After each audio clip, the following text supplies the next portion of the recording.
जय हिंद everyone and welcome to major culture classes. और आज की इस खास वीडियो में मैं आपके लिए एक और बार एसएसबी सीरीज के अंदर एक बहुत ही इंपॉर्टेंट वीडियो लेकर आया हूं जो कि बताएगी आपको स्टेज 1 ऑफ एसएसबी के बारे में, यानी कि स्क्रीनिंग टेस्ट के बारे में। जी हाँ, आपने सही सुना, स्क्रीनिंग टेस्ट, वो फिल्ट्रेशन प्रोसेस जिसमें बहुत सारा बच्चा पहले ही दिन बाहर हो जाता है एसएसबी के प्रोसेस से। यानी कि जब आपको 5 दिन तक रुकना है तो लेकिन उसके लिए सबसे पहले आपको पहला दिन क्लियर करना होगा जिसके अंदर वेरियस टास्क होते हैं, और आज उन्हीं टास्क को हम डिटेल में जानेंगे। आइए वीडियो की शुरुआत करते हैं। सबसे पहले हम कुछ कंटेंट्स देख लेते हैं जिसके बारे में आज हम बात करने जा रहे हैं। इसमें आज हम बात करेंगे ओआईआर टेस्ट क्या होता है, फिर हम बात करेंगे PPNDT, picture perception and discussion test क्या होता है। इस पे हमारा आज एक ज़्यादा ध्यान जाएगा इस चीज़ के ऊपर क्योंकि बहुत इंपॉर्टेंट है। देन हम बात करेंगे 10 reasons for rejection in stage 1, यानी कि स्क्रीनिंग में बच्चे क्यों आउट होते हैं, उसके 10 रीजंस आज आप जानेंगे। What is seen by assessor in PPNDT, PPNDT में एसेसर क्या चेक कर कर आपको मार्क्स देते हैं या किस चीज़ पर उनका ज़्यादा ध्यान रहता है, इसके बारे में भी आप आज जान जाएंगे। फिर उसके बाद मैं कुछ टिप्स भी शेयर करूंगा और साथ में कुछ सीक्रेट्स या कुछ डेटा एनालिसिस जो हमारी ऑब्जर्वेशन के अकॉर्डिंग है वो भी मैं आपको शेयर करूंगा। बढ़ते हैं आगे इस वीडियो में। सबसे पहले हम बात करेंगे ऑफिसर्स इंटेलिजेंस रेटिंग टेस्ट यानी कि ओआईआर टेस्ट की। इसके अंदर सबसे पहले आपको 2 सेट्स दिए जाते हैं, यानी कि जिसके अंदर रीजनिंग के सवाल होते हैं, दोनों ही तरह के, वर्बल एंड नॉन वर्बल। इसके लिए आपको टाइम मिलता है 25 से 30 मिनट्स, एंड जो आपके क्वेश्चंस की लिमिट होती है 45 to 50 क्वेश्चन वेरी कर सकती है। अगर आपको जानना है कि ओआईआर टेस्ट क्या होता है, डिटेल में पूरी वीडियो इसके बारे में ऑलरेडी बना चुका हूँ ओआईआर टेस्ट के बारे में, आप जाकर उसको चेक कर सकते हैं इसी चैनल पे। एंड साथ में यहाँ पर एक और आपको मैं एस्पेक्ट जो नोट दिया हुआ है, OIR is very very important for clearing stage 1, क्योंकि यहाँ पे एक ओआईआर रेटिंग होती है जिसके बारे में आप जानेंगे। ठीक है, कि ओआईआर रेटिंग कैसे वेरी करती है वो भी आप जानेंगे, और ओआईआर की जो कंप्लीट वीडियो है विथ क्वेश्चंस एंड सॉल्यूशंस वो मैं ऑलरेडी बना चुका हूँ, तो प्लीज़ आप उसको चेकआउट करना ना भूलिएगा। ठीक है, आगे बढ़ते हैं। अब हम बात करेंगे रेटिंग की, यानी कि मान लीजिए ओआईआर रेटिंग 1 व्यक्ति को कब मिलती है। अगर आपको ये जानकारी चाहिए तो इसके लिए आपको ये वाला सवाल देखना पड़ेगा कि ओआईआर रेटिंग 1 कब मिलती है। जब वो व्यक्ति, यानी कि अगर मान लीजिए 2 सेट्स में कंबाइंड क्वेश्चंस 100 हैं, तो अगर व्यक्ति उसमें से 90 क्वेश्चन सही कर रहा है तो उसकी ओआईआर रेटिंग 1 आ जाती है। क्लियर है। वहीं पे अगर वो 80 से ऊपर क्वेश्चन सही कर रहा है तो ओआईआर रेटिंग 2, 70 से ज़्यादा कर रहा है सही तो ओआईआर रेटिंग 3, एंड और अगर 60 से ज़्यादा कर रहा है ओआईआर रेटिंग 4, एंड 50 से ज़्यादा कर रहा है तो वो बिलो एवरेज की कैटेगरी ओआईआर रेटिंग 5 में आता है। ओआईआर 1 को आउटस्टैंडिंग भी कह सकते हैं, ओआईआर 2 के लिए एक्सीलेंट रेटिंग है, ओआईआर 3 को अबव एवरेज माना जाता है। यानी कि अगर आपको स्क्रीनिंग होना है शॉर्ट, अगर आपका नरेशन पार्ट, जीडी पार्ट और स्टोरी पार्ट अच्छा है, तब भी आपको ओआईआर 3 से ज़्यादा रेटिंग लानी चाहिए ही चाहिए। ठीक है, एंड ओआईआर 4 में आप एवरेज कहलाते हैं, एंड ओआईआर 5 में आप बिलो एवरेज। तो यहाँ तक का तो सोचना ही नहीं, हमको हमेशा टारगेट रखना है कि हम ओआईआर 1 या 2 रेटिंग लेकर आएँ। और इसी कड़ी में जब हमारी ओआईआर की जो स्पेशल बुक है मेजर कल्चर क्लासेस की, वो बहुत ज़्यादा इंपॉर्टेंट रोल प्ले करती है, तो आप उसको ज़रूर परचेज कर सकते हैं। एंड आप हमारे ऑफलाइन सेंटर पर भी आके पूरा एसएसबी का गाइडेंस ले सकते हैं, जिसके बारे में आपको डिटेल में आगे बताऊँगा ही। आगे बढ़ते हैं इसी कड़ी में। जब हम बात करते हैं कि उसमें सिलेक्शन किस बेसिस पे होता है, तो देखिए यहाँ पे नो को डिनोट किया जाता है एन से, डाउटफुल को डिनोट किया जाता है डी से, और यस को डिनोट किया जाता है वाई से। ठीक है, ऐसी एक टेबल होती है। फॉर एग्जांपल मान लीजिए एक कैंडिडेट ने ओआईआर रेटिंग 1 हासिल करी, यानी 90 से ज़्यादा क्वेश्चन उसने सही कर रहे हैं।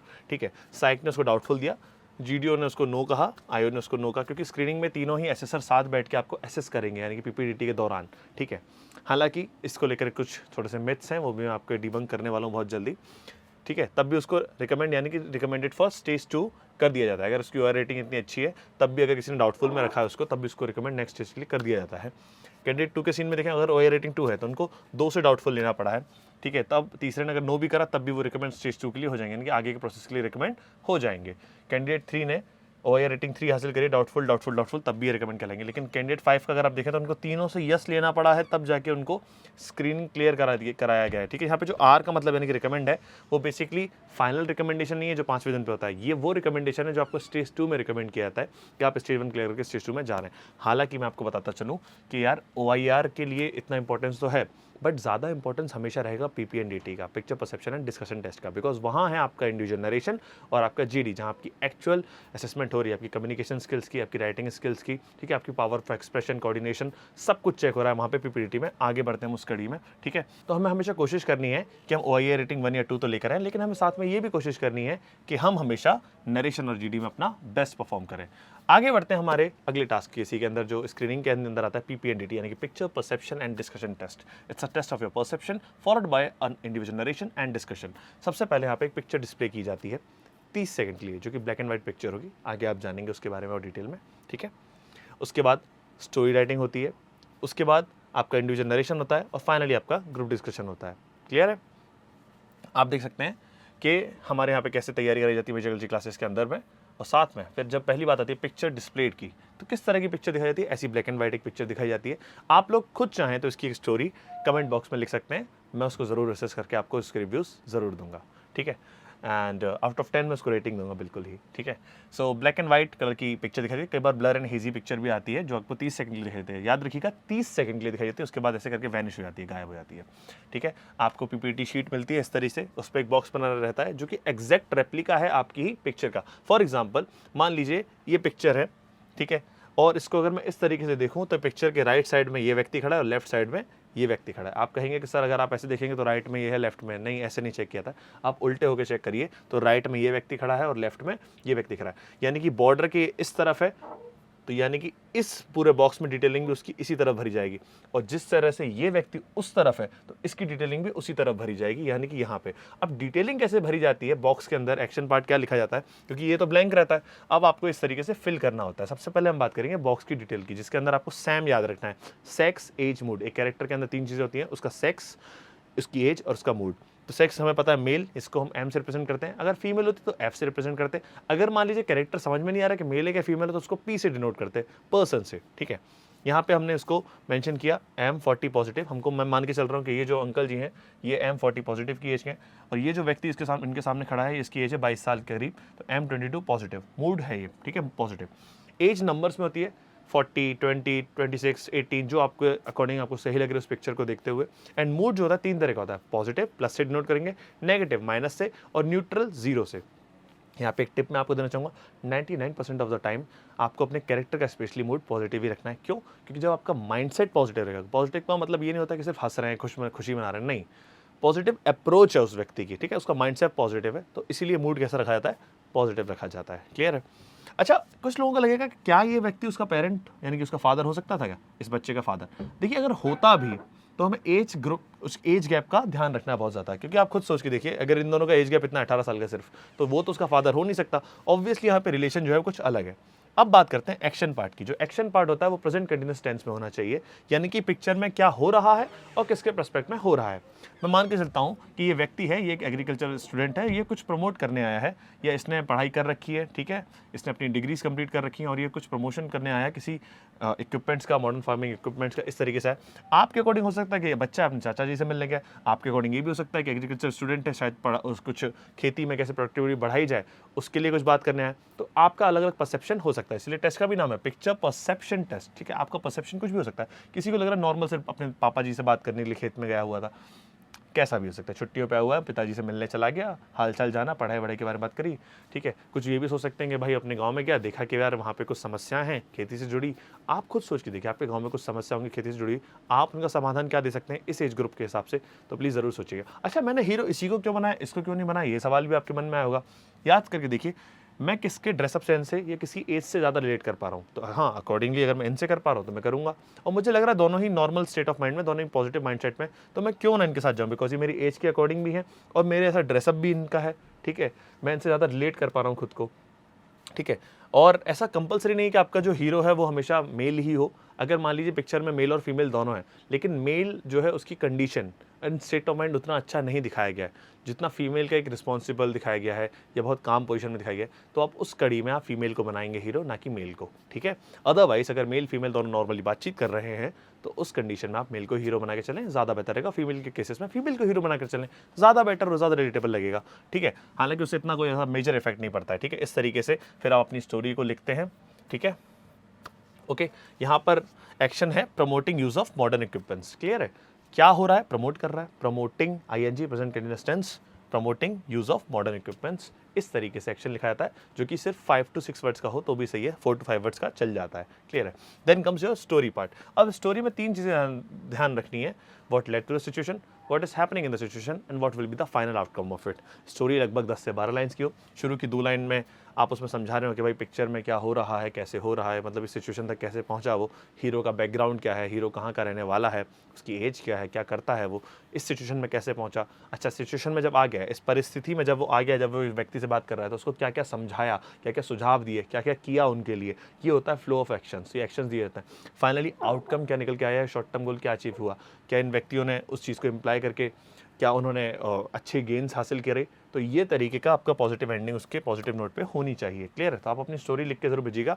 कैरेक्टर का एक नाम सोच के भेजिएगा, उसकी कुछ एज सोच के भेजिएगा, क्या करता है उसका एक प्रोफेशन सोच के रखिएगा, और फाइनली इस तरीके से स्टोरी को आगे ले जाकर फ्लो ऑफ एक्शन के साथ एंड में एक पॉजिटिव एंडिंग जरूर दीजिएगा। आगे बढ़ते हैं इसी कड़ी में। अब मैं आपको यहाँ पे भी बता चलूँ कि 5 मिनट लगता है पूरा स्टोरी राइटिंग में, यानी कि 30 सेकंड मिलता है आपको, पिक्चर डिस्प्ले होती है, उसके बाद 1 मिनट में आपको बॉक्स की डिटेल और एक्शन पार्ट लिखना है, और बाकी के 4 मिनट में मिलते हैं आपको स्टोरी राइटिंग के लिए। अच्छा, एक बात सोचिए, देखिए, अगर मैं 1 मिनट से पहले ही अगर बॉक्स की डिटेल और एक्शन पार्ट लिख लूँ तो मैं बाकी समय में क्या करूँगा? ऑब्वियसली मैं स्टोरी राइटिंग में तुरंत जंप कर जाऊँगा, स्टोरी राइटिंग करना चालू कर दूँगा। एक बात और ध्यान रखें, जैसे आपकी स्टोरी कंप्लीट हो जाए आप उसको रिवाइज करना चालू कर दें, आप उसको गो थ्रू करें, आप फालतू की बातों में ना लगे, और स्टोरी को बार बार गो थ्रू करें विद द इंट्रो पार्ट, कि भाई स्टोरी का एक इंट्रो भी देना पड़ता है ना, कितने कैरेक्टर्स मुझे दिखाई दिए थे, उनमें से कितने मेल थे, कितनी फीमेल्स थी, क्या जेंडर था, क्या एज थी, इस तरीके से आपको ग्रुप को एड्रेस करना पड़ेगा, क्या आपका एक्शन पार्ट था ये भी बताना पड़ेगा। Then you will jump to the story part, कि स्टोरी मेरी ये शुरू हो रही है, स्टोरी में ऐसा था, राम इतना इतना इतना, इस तरीके से स्टोरी आगे बढ़ेगी। क्यों? क्योंकि उसके बाद आपको एक रूम में ले जाएगा, एक हॉल में आपको ऐसे सेमी सर्कल वे में बैठा दिया जाएगा, ठीक है, और उसके बाद आपका नरेशन चालू होगा, ठीक है, इंडिविजुअली एक एक व्यक्ति को, यहाँ से सबसे पहला वाला व्यक्ति अपना नरेशन चालू करना शुरू करेगा बैठे बैठे, ठीक है, ऐसे सर तीनों सामने बैठ जाते हैं आपके। क्लियर है? ये हमारे एमकेसी का ही फोटो है जहाँ पे हमने पीपीटी कराया गया था, तो उसी की ये पिक्चर, इस तरीके से पिक्चर दिखाई जाती है, और यहाँ पर ये सेमी सर्कल के लिए बैठे हैं क्योंकि इनको डायरेक्टली बैठाया गया। हाउएवर वहाँ पे आपको एक हॉल में बैठाया जाएगा जहाँ पे आप पिक्चर को देखेंगे और उस पर स्टोरी लिखेंगे, और बाद में आप दूसरे एक रूम में जाएंगे जहाँ पे आपको इस तरीके से बैठाया जाएगा, आपसे आपकी शीट्स ले ली जाएंगी, एंड सामने 3 एसेसर्स रहेंगे आपके, और आपको गाइडलाइंस दी जाएंगी, आपको ग्रुप को एड्रेस करते हुए अपनी स्टोरी नरेट करनी है, जिसके लिए आप मिलता है आपको पूरा 1 मिनट का समय। हाउएवर सेफर साइड के लिए मैं आपसे कहूँगा कि 50 सेकंड तक का आप याद करके जाएं, क्योंकि अगर 1 मिनट की लेवल आप एक्सीड करते हैं स्टोरी की तो वो आपको बोल देगा नेक्स्ट, यानी कि आपको उसकी स्टोरी समझ में आ गई है, उसको आपकी स्टोरी समझ में आ चुकी है, वो नेक्स्ट बोल देगा। क्लियर है? इसके बाद जैसे ही फर्स्ट कैंडिडेट से लेकर जो लास्ट कैंडिडेट बैठा है उसकी स्टोरी जैसे ही खत्म होगी तो कोई वार्निंग साइन नहीं, कोई बेल साइन नहीं, सीधे जीडी स्टार्ट हो जाएगा। और जीडी का मेन ऑब्जेक्टिव है कि आपको एक कॉमन स्टोरी बनानी है। कॉमन स्टोरी बनाने के बाद आप में से ही एक व्यक्ति क्या करेगा? उस कॉमन स्टोरी को प्रेजेंट करेगा ग्रुप के सामने फिर से एक और बार, या एसेसर्स के सामने, जैसा भी इंस्ट्रक्ट किया गया है। ठीक है, 15 से 20 मिनट तक ये जीडी चलता है। कई बार जीडी में जैसे फिश मार्केट सिचुएशन हो जाती है, बच्चे बोल नहीं दे रहे एक दूसरे को, तो जीडी को हाफ्स में भी डिवाइड किया जा सकता है, ग्रुप ए ग्रुप बी, 7-7 के उसमें, 8-8 के उसमें डिवाइड भी किया जा सकता है। इस तरीके से ग्रुप को डिवाइड किया जाता है। फिर जीडी कंप्लीट हो जाता है, फाइनली आपके रिजल्ट्स को कल्मिनेट करने के बाद आपके सामने प्रेजेंट किया जाता है, थोड़ी देर के बाद आपको लंच कराने के बाद, और आपके सामने सारा रिजल्ट आ जाता है कि आप स्क्रीन हुए हैं या नहीं हुए। जो स्क्रीन आउट होता है वो बच्चा बाहर चले जाता है, ठीक है, इस तरीके से बैग्स लेके अपने वापस बाहर चले जाता है, और बाकी लोग बाकी के आगे के प्रोसेस के लिए डॉक्यूमेंटेशन और स्टेज 2 जिसमें साइक टेस्ट, जीटीओ और इंटरव्यू होगा, उसके लिए बाकी के 5 दिन के लिए रुक जाते हैं। अच्छा, अब हम बात करेंगे 10 कैसे वो रीजंस हैं जिनकी वजह से बच्चा स्टेज 1 में आउट होता है। तो यानी कि सबसे पहले तो पुअर कम्युनिकेशन स्किल्स, व्यक्ति की पुअर कम्युनिकेशन स्किल्स होती हैं, ठीक है, उसको अच्छे से इंग्लिश में कम्युनिकेट करना नहीं आता है, अपने पावर ऑफ एक्सप्रेशन उसके अंदर कम होती है, वो बोल नहीं पाता है, ढंग से एक्सप्रेस नहीं कर पाता है, बॉडी लैंग्वेज की दिक्कतें होती हैं, तो सब इसमें आता है पुअर कम्युनिकेशन स्किल्स के अंदर। लो ग्रास्प, समझने की क्षमता कम होती है, नेगेटिव थॉट्स, कुछ लोग फालतू में नेगेटिविटी इंट्रोड्यूस कर देते हैं, ठीक है, प्री कंसीव्ड आइडियाज़, कुछ लोग पहले से इतना कोर्स होकर आते हैं, प्रिपेयर होकर आते हैं कि वो पुराने आइडियाज़ को लगाने लगते हैं, ठीक है, स्टबर्नेस, कुछ जिद होती है, लो आईक्यू की प्रॉब्लम होती है उनके अंदर, lack of problem solving skill, है ना, उनको प्रॉब्लम सॉल्व करना ही नहीं आता अपने एक्शंस के थ्रू, ठीक है, एंड साथ में पुअर टाइम मैनेजमेंट का ध्यान नहीं देते हैं, स्टोरी लिखने के लिए बहुत ज़्यादा समय ले रहे हैं, नहीं लिख पा रहे हैं विद इन टाइम लिमिट में, ये सब चीज़ें हैं, ठीक है, wrong perception of a gender age figure, जो दिख रहा है वो नहीं लिख रहे हैं, कुछ अलग समझ के लिख दे रहे हैं, पुअर इमेजिनेशन, ज़्यादा सोच ही नहीं पा रहे हैं, आउट ऑफ बॉक्स थिंकिंग ही नहीं कर पा रहे हैं, है ना, वायलेंट एंड डोमिनेटिंग बिहेवियर, अगर जीडी में वायलेंट हो रहे हैं, गुस्सा कर रहे हैं एक दूसरे के ऊपर, ठीक है, तो भी उसके इसमें बाहर कर दिया जाता है, पुअर सेल्फ स्टीम, है ना, सैड काइंड के, थोड़े ऐसे ही बैठे हुए डल टाइप का फेस है, इस तरीके के व्यक्ति तो उन्हें बिल्कुल नहीं चाहिए फौज में। तो यही वो 10 रीजन है जिनकी वजह से व्यक्ति रिजेक्ट होता है। अच्छा, आगे हम बात करते हैं what is seen by assessor in PPT.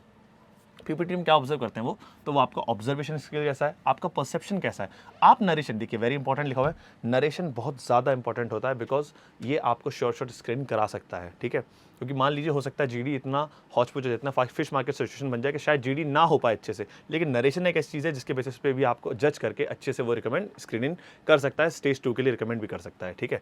Then comes content का पार्ट, आपका कंटेंट क्या है, आप किस तरीके से कंटेंट लिख रहे हैं, उसमें मैनर क्या है, किस तरीके से आप प्रेजेंट कर रहे हैं, और एक्सप्रेशन कैसे हैं आपके, आप किस तरीके से बोल रहे हैं, बात कर रहे हैं, कोऑर्डिनेट करते हुए जीडी में कैसे आगे बढ़ रहे हैं, कॉमन स्टोरी की तरफ कैसे जा रहे हैं, ठीक, कैसा कोऑर्डिनेट कर पा रहे हैं और कंट्रीब्यूट कर पा रहे हैं। देख सकते हैं आप यहाँ पे, है ना, यहाँ पे स्टोरीज लिखवाई गई, उसके बाद पहले का ये OIR भी चल रहा है साथ में, ठीक है, OIR बच्चों ने दिया, फिर फाइनली जीडी वगैरह हुआ। तो इस तरीके से मेजर कल्चर क्लासेस के अंदर पूरा गाइडेंस दिया जाता है उस चीज़ को लेकर, ठीक है।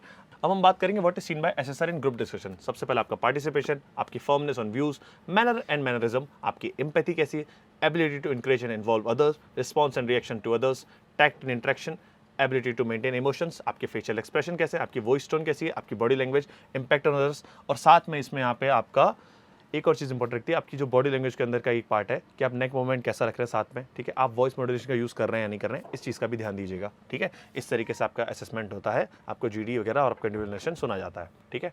आगे हम स्टेज 1 की टिप्स की बात करें जो आपको ध्यान में रखनी है, वो है कि do not be wishful and be practical, ठीक है।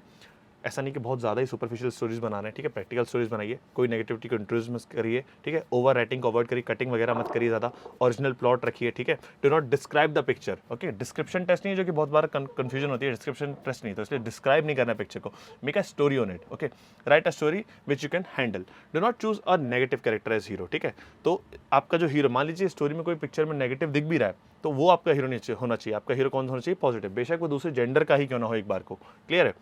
हेल्पिंग इन फार्मिंग, इस तरीके से देखिए स्टोरी है, यहाँ से आपकी स्टोरी चालू हो जाती है, लगभग 100 से 120 वर्ड्स की आप स्टोरी लिख सकते हैं, ठीक है। आपको नरेशन में आप क्या चीज़ें ध्यान रखनी है वो याद रखिएगा, पहले हमने बात करी स्टोरी राइटिंग में क्या ध्यान रखना है, अब बात करेंगे नरेशन में क्या ध्यान रखना है। आपको स्टैमर अटकना नहीं है, अवॉइड करना है पॉजेस, लंबे पॉजेस को अवॉइड करना है। देखिए पॉज लेने का भी तरीका होता है ना, वॉइस मॉड्यूलेशन का एक इंपॉर्टेंट एस्पेक्ट है पॉज लेना, ठीक है। Do not be very loud but Audible, ठीक है, एक अच्छी टोन, एक अच्छी पिच में बात करनी है। डिस्क्राइब से 3-4 कैरेक्टर को करना है, अगर ज़्यादा है तो उसको आप ग्रुप भी कह सकते हैं या क्राउड कह सकते हैं, डिपेंडिंग कि कितनी स्ट्रेंथ है। Do not waste your time on describing main character in narration, ठीक है, ज़्यादा समय उस पर बर्बाद नहीं करना कि मेन कैरेक्टर कौन है, ठीक है। डिस्कशन की अगर बात करें, do not make it a fish market, अगर फिश मार्केट हो रहा है तो try to calm it down once, okay, and never nominate yourself, कभी भी कॉमन स्टोरी के लिए खुद को नॉमिनेट ना करें, अगर ग्रुप चाह रहा है तो वो आपको नॉमिनेट कर देगा, ठीक है।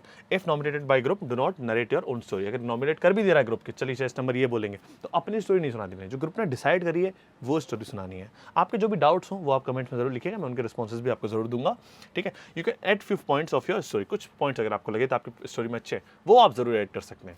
बात करेंगे पॉइंट्स किस तरीके से पिक्चर करना है, तो आपको पिक्चर को जब आप देखें तो आप उसके कैरेक्टर्स कैसे हैं, ठीक है, उनकी क्लोथिंग कैसी है, एक्सप्रेशन कैसा है, बैकग्राउंड कैसा है, इन सब चीज़ों पे आपको ध्यान जाना चाहिए। कैरेक्टर कितने हैं, क्लोथ क्या पहन रखा है, एक्सप्रेशन कैसा है, बैकग्राउंड कैसा है, समझ में काफ़ी कुछ आ जाता है। नोट पे यहाँ पे बात यह कि अगर 100 से 150 लोग एक पिक्चर में दिख रहे हैं तो एक क्राउड कहलाता है, 10 से 12 लोग दिख रहे हैं तो वो ग्रुप कहलाएगा, ठीक है। यानी कि मान लीजिए 2-4 की आपने डिटेलिंग भरी, बाकी आप क्राउड या ग्रुप लिख सकते हैं अगर बहुत ज़्यादा कैरेक्टर पिक्चर में दिखाई दे रहे हैं तो, ठीक है। मूड ज़्यादातर पॉजिटिव होना चाहिए हमारे उसका, ठीक है। अगर मैंने जैसे पहले बताया, अगर मूड मेल का नेगेटिव है तो फीमेल का पॉजिटिव करके उसको स्टोरी को आगे ले आ सकते हैं, ठीक है। अगर ग्रुप नेगेटिव स्टोरी की तरफ जा रहा है तो आप एक बार सजेस्ट करिए कि नहीं भाई पॉजिटिव की तरफ ले चलते हैं, अदरवाइज जैसी स्टोरी ग्रुप लेके जा रहा है उसी के थ्रू आपको जाना पड़ेगा, ठीक है, ग्रुप का साथ देना ही पड़ेगा आपको, ठीक है। राइट कंप्लीट एक्शंस, क्योंकि अपना पार्ट आप बेस्ट देकर आइए। अब हम बात करेंगे लास्ट चीज़ की, टॉप सीक्रेट, ठीक है। Purpose of circling first character, मतलब हम सर्कल क्यों करवाते हैं, जो मेन कैरेक्टर या पहला कैरेक्टर आपको दिख रहा है वो ये है कि आप उसको पॉजिटिव मार्क कर रहे हो नेगेटिव, क्योंकि आपका माइंडसेट क्या है स्टोरी को लेकर, आप कैसे एक्शन लेना चाह रहे हो, ठीक है, तो पॉजिटिव और नेगेटिव से समझ में आता है। इसलिए मैं कहता हूँ हमेशा मूड कैसा होना चाहिए, पॉजिटिव होना चाहिए, क्लियर है, ठीक है। तो अब बात कर लेते हैं 60% सफलता की, ठीक है। तो एसएसबी का 90 डेज का ऑफलाइन कोर्स हमारे यहाँ पर है, ठीक है, एंड साथ में ही इसमें हमारे जब सिलेक्शन रेश की बात करें तो भारत में सबसे ज़्यादा सिलेक्शन रेशियो हमारा ही है, 1000 से ज़्यादा ऑफिसर्स अभी तक सेलेक्ट करवा चुके हैं। साथ में यहाँ पे देखिए जीडी की, जीपी की, पर्सनल इंटरव्यू की, जीटीओ टास्क की एंड साइकोलॉजी की कंप्लीट गाइडेंस है। सौरभ सर का मोटिवेशन हमेशा रहता ही है, कलन मिश्रा सर हमारे स्क्रीनिंग टेस्ट कैसे सर, ग्रुप कैप्टन एल के पांडे सर साइकोलॉजिस्ट कैसे सर, एंड के राय सर इंटरव्यूइंग ऑफिसर, एंड हमारे साथ और भी लोग टीम में जुड़ते जा रहे हैं जैसे कि कमल सर हमारे जीटीओ के एक्सपर्ट। तो इस तरीके से हम पूरा प्रोसेस लेकर चल रहे हैं साथ में, और आपके रिकमेंडेशन का सपना ज़रूर सफल होगा। चलिए इसी वीडियो में इसी वक्त अंत करते हैं, और भी ऐसी वीडियोस के लिए हमको फॉलो करना और सब्सक्राइब करना ना भूलें। तब तक के लिए देखते रहिए। जय हिंद, जय भारत।